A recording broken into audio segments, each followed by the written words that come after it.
Civil Minor Act MCQ on Maharashtra Court Fees Act 1959. Hello everyone, welcome you all at Legible Law. In this video, we are going to cover questions on Maharashtra Court Fees Act 1959. In this video, we have made an attempt to provide questions on level, pattern and language analyzed and observed in second year LLB Civil Minor Act paper conducted. Many of the questions are memory based and discussion based. Questions were directly from the BEAR Act, most of which were focused on Section 6 and Schedule 2. As the Act itself has a different kind of fees on multiple scenarios, we tried to touch base on few of those with more focus on Section 6 and Schedule 6. We hope that our experience will surely add on to your preparations, so guys, requesting you all to make most out of it, and as always wishing you all good luck for your studies. Now let's start with the questionnaires. Question 1. When was the Maharashtra Court Fees Act enacted? And options are A. 9th June 1959, B. 9th July 1959, C. 9th June 1958, D. 9th July 1958. And the answer is A. 9th June 1959. On this day, the Maharashtra Court Fees Act was enacted. Question 2. Who is Chief Controlling Revenue Authority under the Maharashtra Court Fees Act 1959?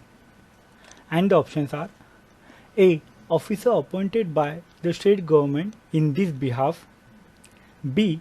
A officer appointed by Reserve Bank of India, C. Officer appointed by central government in this behalf, D. None of the above. Let's check the answer. The right answer of this is option A. Officer appointed by the state government in this behalf. This is given under the definition section 2A of the Act. This says that such officer as the state government may be by notification in official gazette appoint in this behalf for the whole or any part of the state of the Maharashtra. Question 3. According to the Maharashtra Court Fees Act 1959, collector includes A. Officer authorized by Chief Controlling Revenue Authority, B. Any officer authorized by the state government, C. Any officer authorized by central government, D. None of the above. And the answer. Option A.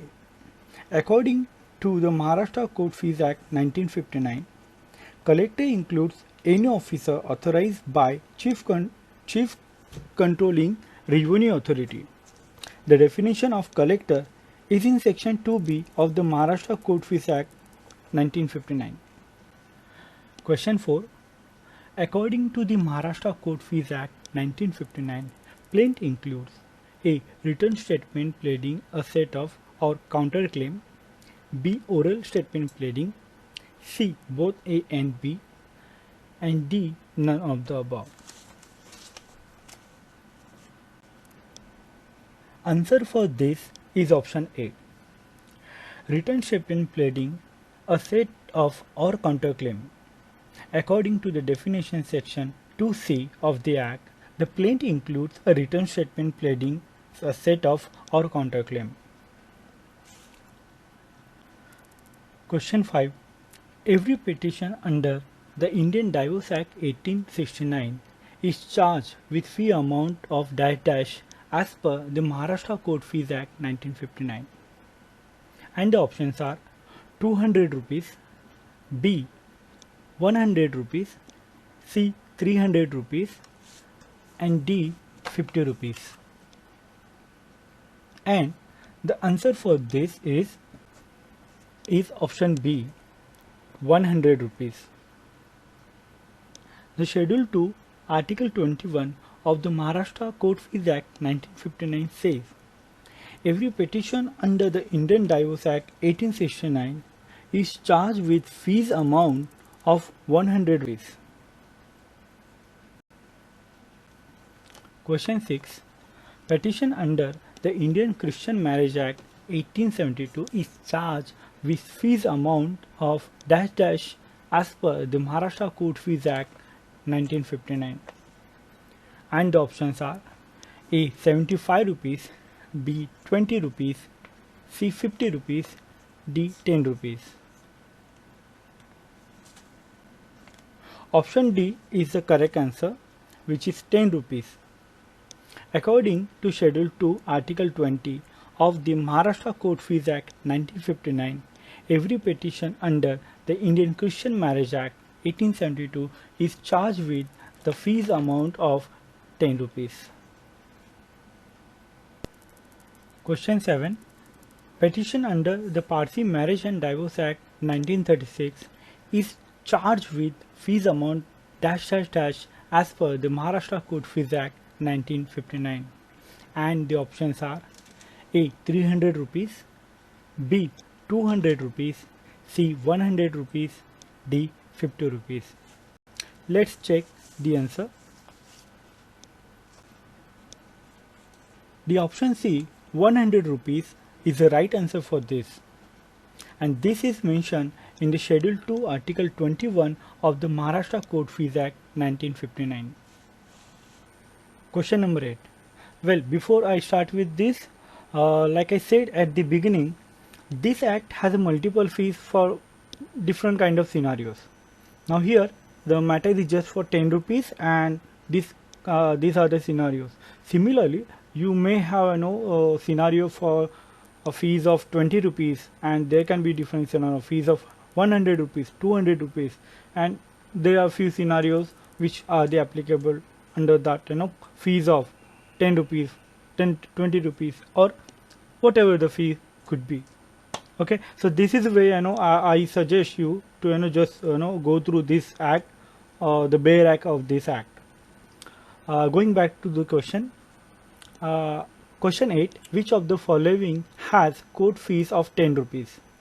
And the options are as below. A. All adjournment application in civil and criminal courts. B. Application made by party to the magistrate under section 145 of the CRPC. C. Application made under the Bombay Money Lenders Act 1947. D. Copy of decree or order having a force of a degree. E.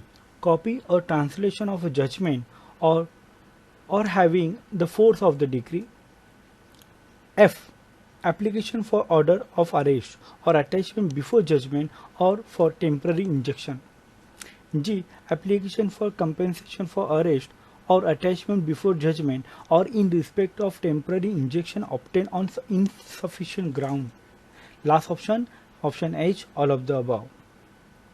Let's check answer for this, as there are many scenarios what we have covered as of now.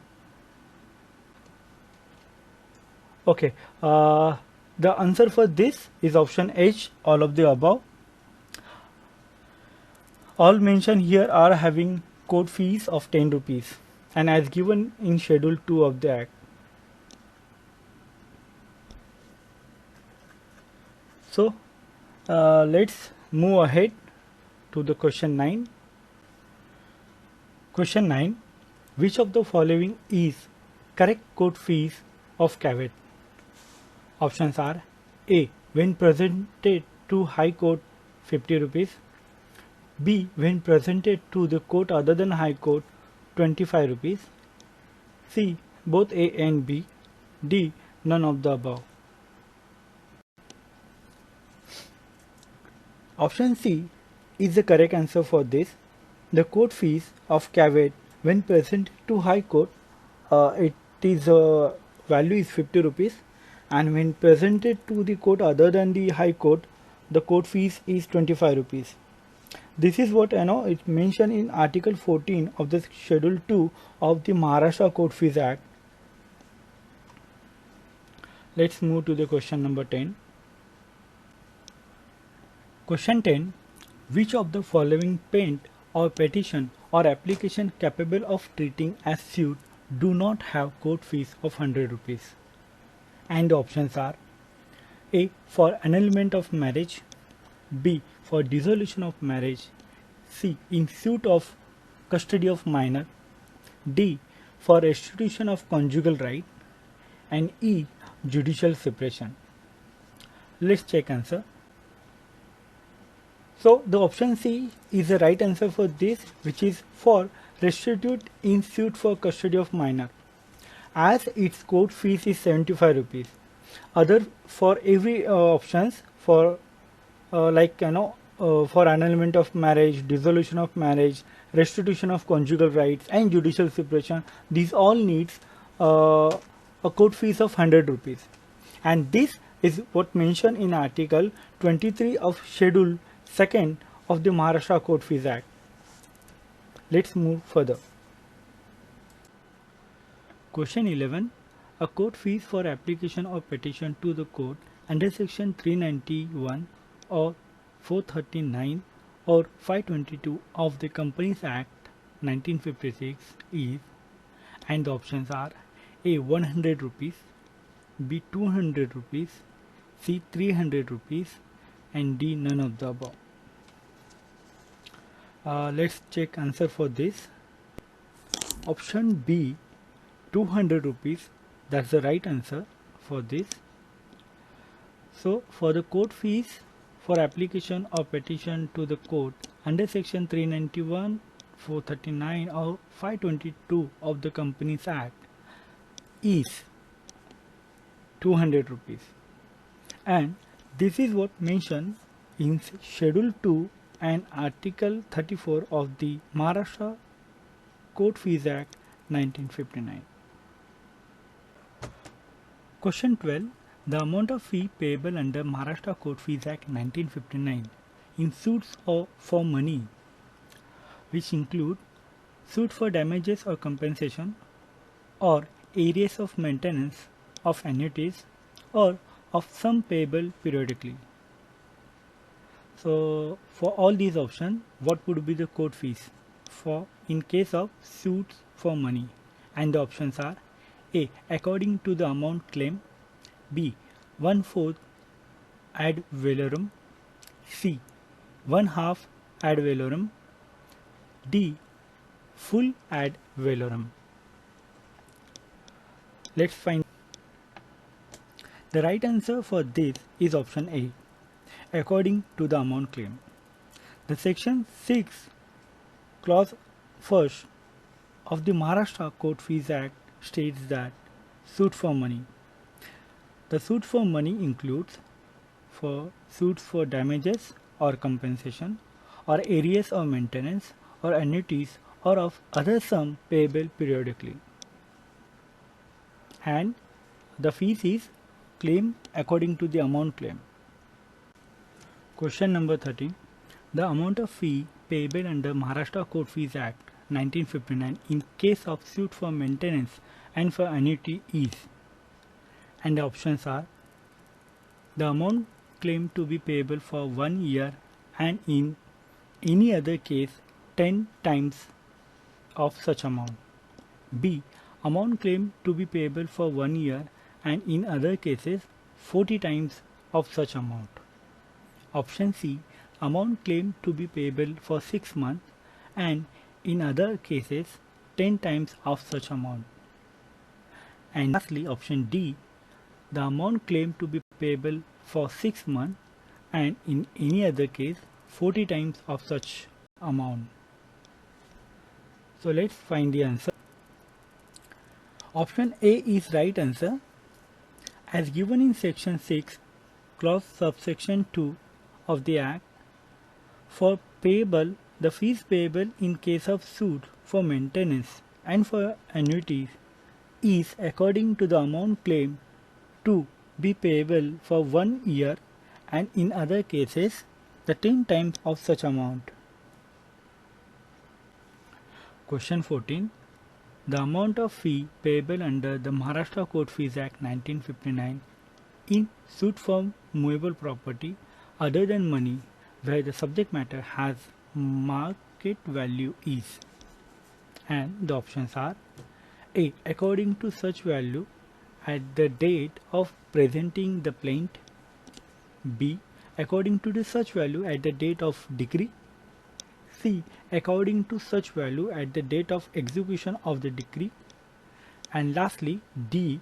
According to the such value at the date of purchase of property. So here the answer is option A, according to such value at the date of presenting the plaint. Hence, the amount payable under this act in suits for movable property other than money is according to such value at the date of presenting the plaint, and this is given in section 6 subsection 3 of the Maharashtra Court Fees Act 1959. Moving to the next. So question 15, it's a match the following kind of question. So it is specifically focus on when differences arises between officer and suitor as to necessity of paying fees and the amount, then it should be referred to whom in the different scenarios. So here scenarios are, in case of High Court it should be referred to whom, and in case of Court of Small Cause of Bombay it should be referred to whom. And the right answer for this is option D. So when differences arises between officers whose duty is to see that any fee is paid under this chapter, and between suitor or attorney as to the necessity of paying a fee or amount, it shall be referred to taxing officer in case of High Court and to the clerk of the court in case of Court of Small Causes of Bombay. Okay, and this is for question number 15. Let's move to the 16. Question 16. Who shall declare the taxing officer within the meaning of section 4.1? A. Chief Justice. B. Attorney General. C. Central Government. D. State Government. And the answer for this is Chief Justice. A Chief Justice shall declare the taxing officer within the meaning of the section 4.1 of the Maharashtra Court Fees Act 1959. So question number 17. The fees in the High Court under Maharashtra Court Fees Act 1959 are payable to A. Clerks and officers of the court. B. Sheriffs and attorney of the court. C. Both of the above. D. None of the above. So to whom the fees shall be paid in High Court under this act? And the answer option A, clerks and officer of the court. According to the section 3 of the Maharashtra Court Fees Act 1959, the fees payable for the time being to the clerks and officer of the High Court. Moving to the next. Question 18. The provision of the Maharashtra Court Fees Act 1959 shall not be applicable to which of the following? And the options are A. Central Government, B. State Government of Maharashtra, C. Union Territories of India, and D. State Government of Goa. So out of these options, to which this act is not applicable? And the answer is, so question 19 is a match the following type of question. So the right answer for this is option C, which tells us that for fees in case of suit for specific performance of contract of sale, it's set according to the amount of consideration. In case of contract of mortgage, it is set according to the amount agreed to be secured. In case of contract of lease, the fees are set as per the aggregate amount of the fine and of the rent agreed to be payable during the first year. And lastly, for fees for an award is set as per the value of the property in the dispute. So these are the matching for specific performance and their corresponding fees leviable. Moving further to the question 20. Question number 20. Well, before moving further, let's spend some time on understanding the term ad valorem. Reason being, you will going to see this term in many upcoming questions. So this is the right time to clear the understanding of this term. Now the ad valorem, this term is a Latin term and its meaning is according to the value, or in some case it says to the value. It is value in proportional to the actual value rather than some fixed amount. It is often used in context of taxes and duties. Like see this example. A tax increase ad valorem as the value of the item increase. Consider the value cost of particular item is 100 rupees and taxes is 10%. Now we say that 10% is ad valorem value, 10%. Now considering the 10% on the 100 rupees, the ad valorem would be 10 rupees.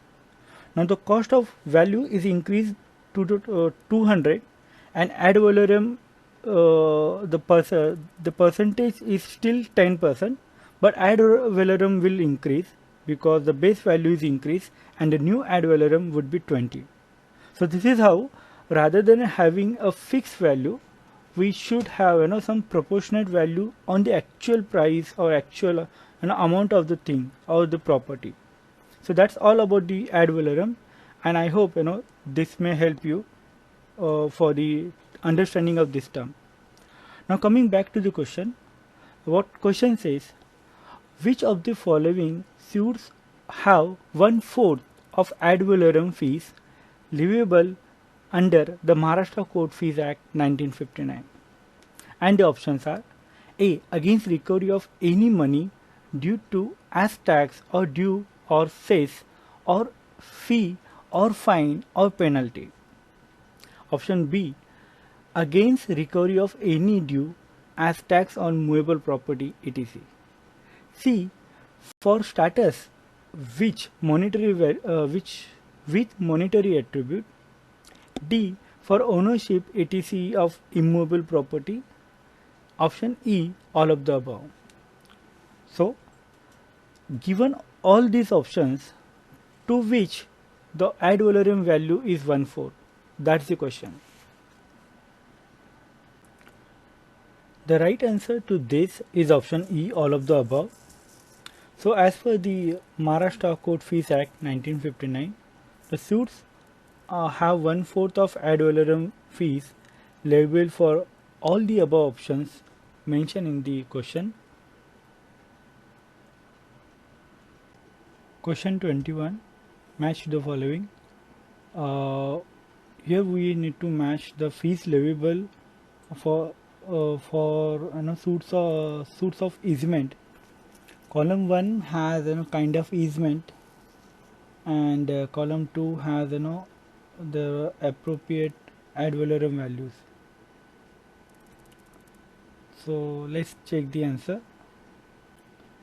So the correct answer for this is option A, which says, for first, area within the limits of Municipal Corporation of Mumbai, the Corporation of City of Nagpur, and any municipal corporation constituted under the Bombay Province Municipal Corporation Act, ad valorem value would be 1/4 or 100 rupees, whichever is less. As for the area under the Nagar Panchayat and Industrial Township Act 1965, its ad valorem value would be 1/6 of value or 100 rupees, whichever is less. Lastly, any other area in state of the Maharashtra and its ad valorem value would be 100 rupees. Going to the answer to this is option F, all of the above. These all suits are suits for other status without monetary attribute, and this is mentioned in section 6 subsection subclause F of the Act, that is Maharashtra Court Fees Act 1959. Question 23. Which of the following suits have one half of ad valorem fees leviable under Maharashtra Court Fees Act 1959? And the options are: for declaration of charge in favor of plaintiff or on movable or immovable property; B. for declaration in respect of periodical charge or money return; C. for declaration of any sale or contract for sale or its termination of any movable or immovable property; D. for avoidance of acquisition proceeding; and E. all of the above. Let's check answer. So right answer for this is option E, all of the above.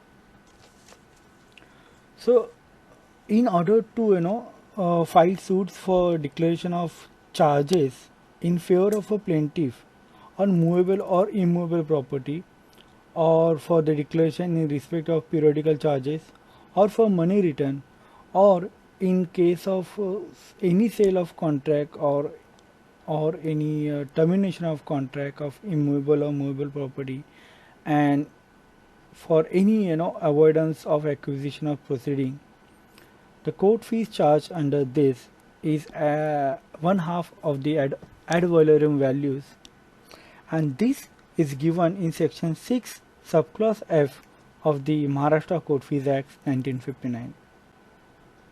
Question number 24. Fees leviable in suits for account is: A. 20 rupees, B. 40 rupees, C. 100 rupees, D. 10 rupees. And the answer is, so answer to this is option C, 100 rupees, which means the fees leviable in suit for account is 100 rupees. This is what happened in recent amendment. Prior to amendment it was 40 rupees and before that it was 20. Question number 20. Question 25. Fees leviable in suits for other declaration not provided by this act and which are not susceptible to monetary values. And the options are: A. ad valorem fees payable as if the value of the subject matter was 600 rupees. B. one half of ad valorem fees payable as if the value of the subject matter was 600 rupees. C.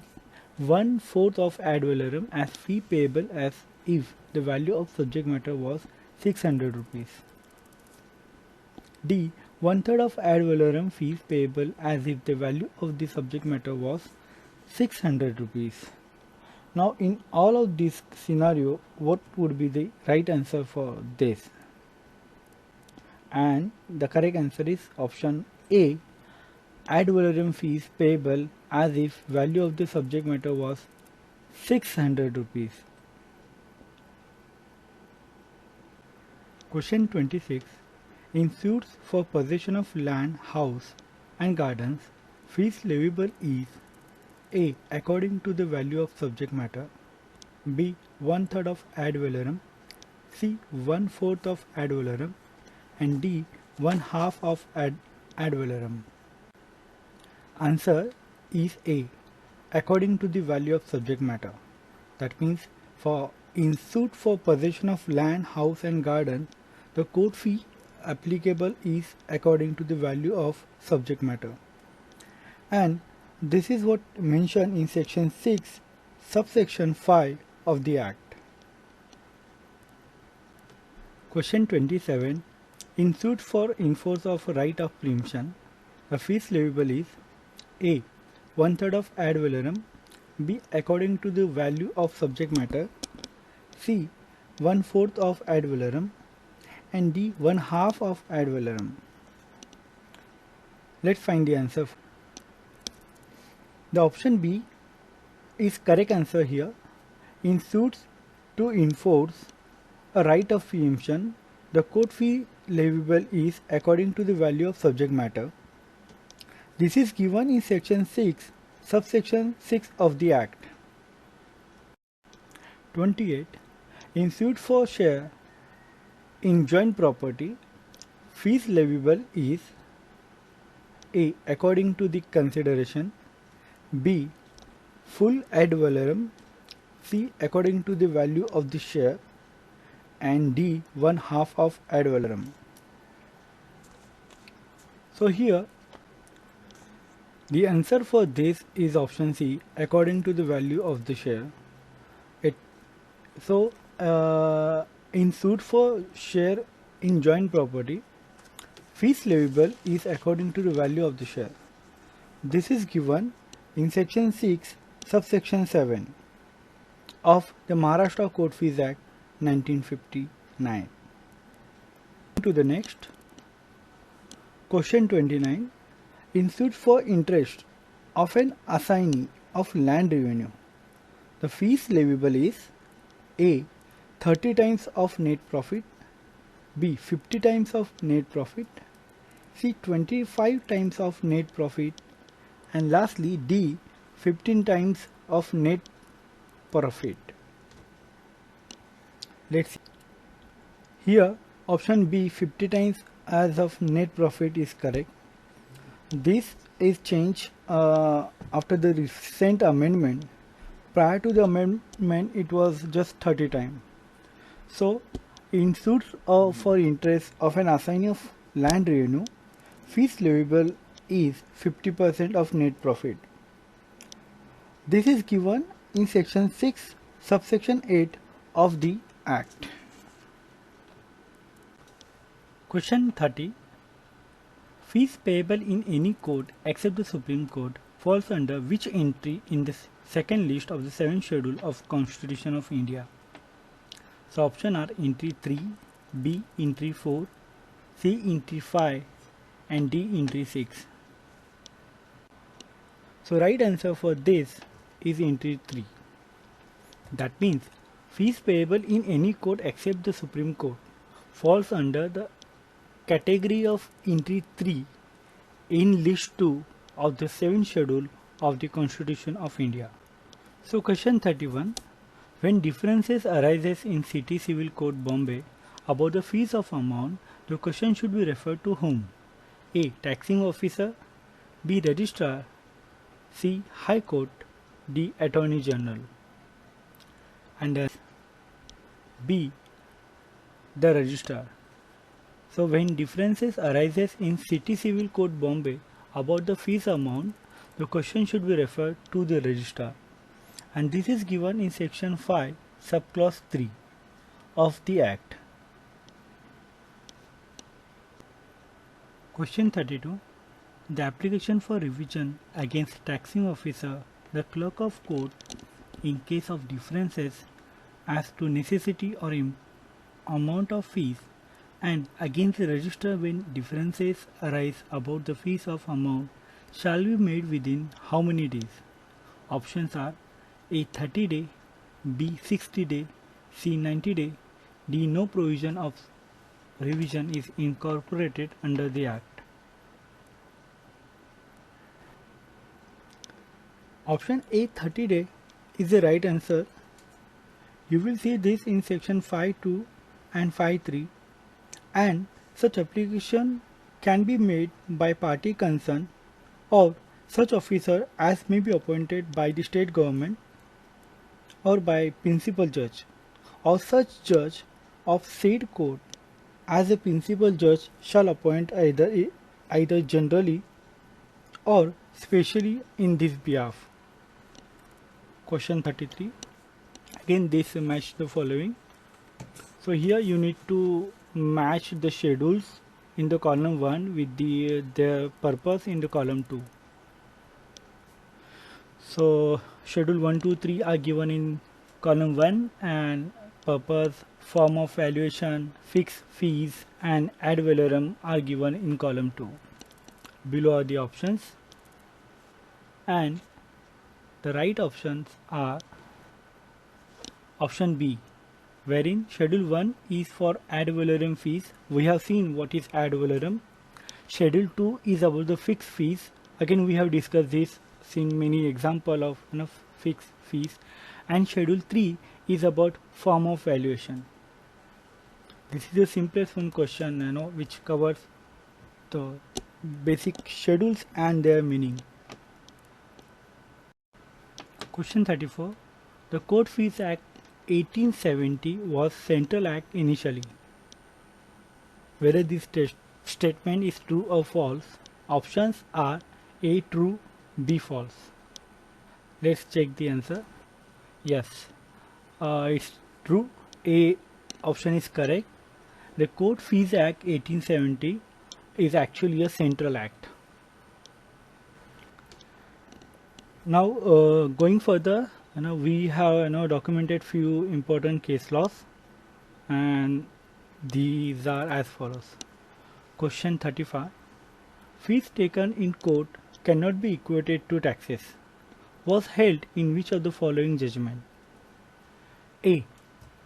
Sesi Government of Madras vs Zenith Lamp and Electrical Limited. C. Sesi Government of Madras vs PR Siram Mulan and another. C. State Government of Gujarat vs Sri Pradeep Kumar Gendhalal Shah. D. None of the above. And answer to this is option A. So, fees taken in court cannot be equated to taxes was held in a case Sesi Government of Madras vs Zenith Lamp and Electrical Limited 1973, first SSC 162. Question 36.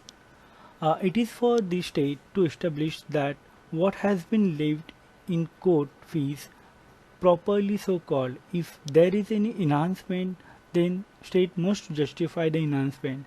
Was held in which of the case? And the options are Sesi Government of Madras vs Zenith Lamp and Electrical Limited. B. Sesi Government of Madras vs PR Sira Mulan and another. C. The state of Gujarat vs Sri Pradeep Kumar Gendhalal Shah. And D. None of the above. And answer to this is again option A. Sesi Government of Madras vs Zenith Lamp and Electrical Limited. In this case, it is said that it is for the state to establish that what has been levied in court fees properly so called, and if there is an enhancement to the state, then it must justify the enhancement. The state then must justify the enhancement. Question 37. What is the object of Maharashtra Court Fees Act 1957? And the options are A. Proper fees is paid for the documentation in question. B. To secure payment of court fees prior to the litigation. C. To consolidate and amend law relating to fees taken in courts and public offices and fees taken in respect of certain matters. And D. All of the above. Answer to this is D. All of the above. So all these mention to have proper fees is paid for the documentation in question, to secure payment of court fees in prior to litigation, and to consolidate and amend the law relating to fees taken in court and public offices, also the fees taken in respect of certain matters. So these are all the objective of the Maharashtra Court Act 1959. Question 38. Under the scheme of Court Fees Act, the question of sufficiency of stamp in respect of document received by the public officer is liable to be finally disposed by the administrative office, and court has no jurisdiction to deal with this question. And this was held in which of the following case? Sesi Government of Madras vs Zenith Lamp and Electrical Limited. B. Sesi Government of Madras vs PR Sira Mulan and another. C. State of Gujarat vs Sri Pradeep Kumar Gendhalal Shah. Or D. Mohanlal Hochandra Doshi vs State of Maharashtra. And the answer is D. Mohanlal Hochandra Doshi vs State of Maharashtra. Question 39. The defect of insufficient stamp does not render the application inherently invalid was held in A. Sesi Government of Madras vs Zenith Lamp Electrical Limited. B. Sessi Government of Madras versus P.R. Siramulan and another. C. State of Gujarat versus Sri Pradeep Kumar Kendalal Shah, and D. Mohanlal Horchanda Joshi versus State of Maharashtra. So answer says option D. So defect of insufficient stamp does not render the application inherently invalid was held in Mohanlal Horchandra Joshi versus State of Maharashtra. Well, that's bring the end of the question series on Maharashtra Court Fees Act. We hope that this definitely hope help you in some way, and we appreciate your time on this, and urge you to please do like, share, subscribe to the channel, and stay connected with us, and hopefully you'll be getting more updates on this. Thank you all once again. All the best for your studies. Thank you.